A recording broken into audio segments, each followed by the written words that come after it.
नमस्कार मंडळी, मी नारायण जाधव पुन्हा एकदा एका नवीन व्हिडिओमध्ये स्वागत करतो तुमचं. थोडक्यात सांगायचं झालं, जेव्हा तुम्ही एखादं सेकंड हँड मशीन घेता आणि त्याचं ॲक्सेलचं काम निघतं तर त्याचा साधारणपणे किती खर्च येतो हे मी तुम्हाला आत्ता ह्या व्हिडिओमध्ये दाखवतो आहे. कारण की आम्ही ह्या मशीनचं आत्ता काम केलं आहे तर तुम्हाला दाखवतो थोडक्यात त्याचं मटेरियल वगैरे. आता बघा, कुठलंही सेकंड हँड मशीन घेतल्यानंतर माणसाला प्रश्न पडतो, जर आपलं चुकून इंजन, ट्रान्समिशन किंवा ॲक्सेल काम निघलं तर किती खर्च येईल. आता इंजन आणि ट्रान्समिशनचं जेव्हा ट्रान्समिशन आम्ही खोलू किंवा इंजन खोलू त्यावेळेस ते व्हिडिओमध्ये माहिती देईल. पण आता सध्या तरी आम्ही याचा ॲक्सेल खोलला होता, खोलून पुन्हा जोडला आम्ही ॲक्सेल. तर ॲक्सेलमध्ये काय काय मटेरियल गेलं तर तुम्हाला दाखवतो आता. हे बघा, हे जुनं मटेरियल आहे ॲक्सेलमध्ये. साधारणपणे ही डिफरेन्शियल बॉडी ज्याची किंमत 11,500 आहे. हा जो गेअर सेट आहे, ठीक आहे, हा पण आम्ही नवीन टाकला आहे. तर गेअर सेट कंपनीच्या किमती सांगतोय मी, जर तुम्ही लोकलला घेतलं तर खूप कमी असतं आणि क्वालिटी त्याची तेवढीच कमी असते. तर हे गेअर सेट आणि बॉडी 20,000 रुपयाची झाली. परत ही जी बेअरिंग आहेत ह्या 2 बेअरिंग टाकली. एक बेअरिंग जवळजवळ 1750, म्हणजे 3,500 रुपयाची. तर 23,500 त्याचे.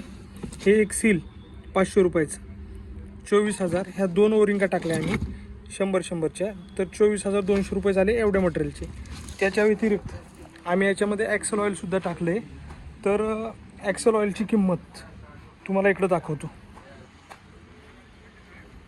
हे ॲक्सेल ऑइल असतं, ठीक आहे. ट्रान्समिशन आणि ॲक्सेल ऑइलची किंमत जवळजवळ सेम असते.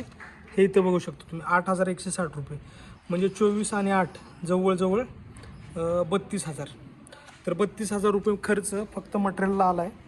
आणि बाकीचं सर्व्हिस इंजिनियर किंवा मेकॅनिकलची जो चार्ज असतो साधारणपणे 5,000 रुपये असतो. 32 आणि 5 विचार करा, 37,000. 32 आणि 5 37,000 खर्च फक्त ॲक्सेलचं काम करायला आलं आहे. ते पण फक्त ह्या भागातलं काम निघलं होतं, सेंटरच्या. जर इकडच्या भागात काम निघलं तर ह्याचा खर्च वेगळा असतो. जेव्हा कधी निघेल तेव्हा त्या पुढच्या व्हिडिओमध्ये मी तुम्हाला दाखवेन. किंवा त्या भागातलं काम निघलं तर त्याचा खर्च वेगळा असतो. तर त्यामुळं मी सातत्याने तुम्हाला सांगत असतो की सेकंड हँड मशीन घेताना चेक करून घ्या. जेव्हा तुम्ही 10-12 लाखाचं मशीन घेता आणि एकाच म्हणजे फक्त ॲक्सेलचंच काम निघलं तर तुम्हाला 30-30, 40-40 हजार खर्च येतो, जर ते काम चांगल्या क्वालिटीचं करायचं असेल. त्याच्या व्यतिरिक्त ट्रान्समिशन आहे, ॲक्सेल आहे, तुमचा KPC आहे, काय असं याच्यापैकी दुसरं जर काम निघलं तर विचार करा तुमचा खर्च किती येऊ शकतो. तर अशाच सगळ्या अशी बरीचशी काही माहिती मी तुम्हाला माझ्या व्हिडिओमध्ये सातत्याने देत राहणार आहे. तर त्यामुळे तुम्ही चॅनलला सबस्क्राईब करून ठेवा. आणि व्हिडिओ आवडला असेल तर व्हिडिओला नक्की लाईक करा. किंवा याच्या व्यतिरिक्त काही माहिती तुम्हाला पाहिजे असेल तर तीसुद्धा तुम्ही कमेंटद्वारे आम्हाला कळवू शकता. भेटूया अशाच एखाद्या नवीन व्हिडिओमध्ये लवकरच.